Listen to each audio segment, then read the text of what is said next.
I'm in Milan, Alfa Romeo's birthplace, to learn about the passion and love people across the world, including myself, have for this iconic mark. I've already experienced the latest model. Wow! What a little gem this is, Domenico. But before I meet a man who rubbed shoulders with legends, this is royalty, this is here. And I bow before you, Emmanuel. You are the man. It's Alfa's racing heritage I want to know more about.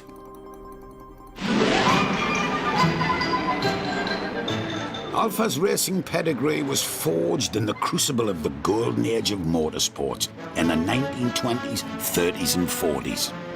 After the First World War, Nicola Romeo, Alfa Romeo's owner, believed wholeheartedly that winning races was the best way to sell cars. So he brought together a team of top engineers and drivers to help him push the mark to new heights. And you know what? It worked. Between 1928 and 1947, Alfa won the grueling Mille Miglia 11 times, beating the likes of BMW, Maserati and Mercedes. They also dominated the Targa Florio, one of Europe's toughest competitions, which saw drivers race around the treacherous mountains of Sicily. The competition became synonymous with Alfa Romeo, as the marque won 10 of them, one less than the leader, Porsche. But the world really started to take notice of Alfa when they won the World Championship in 1925, their first of 5 major international wins.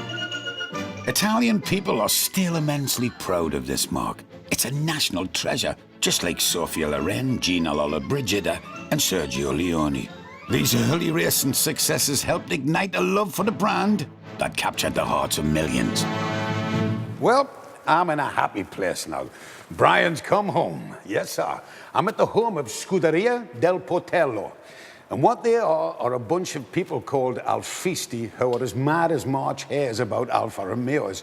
These guys live, breathe, eat Alfa.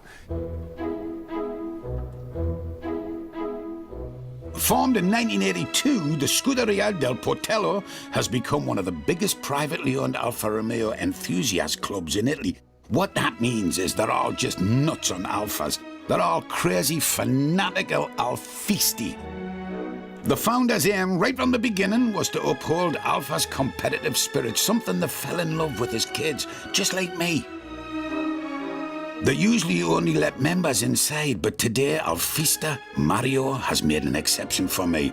I'll tell you what, I'm truly honored. Mario! Hello.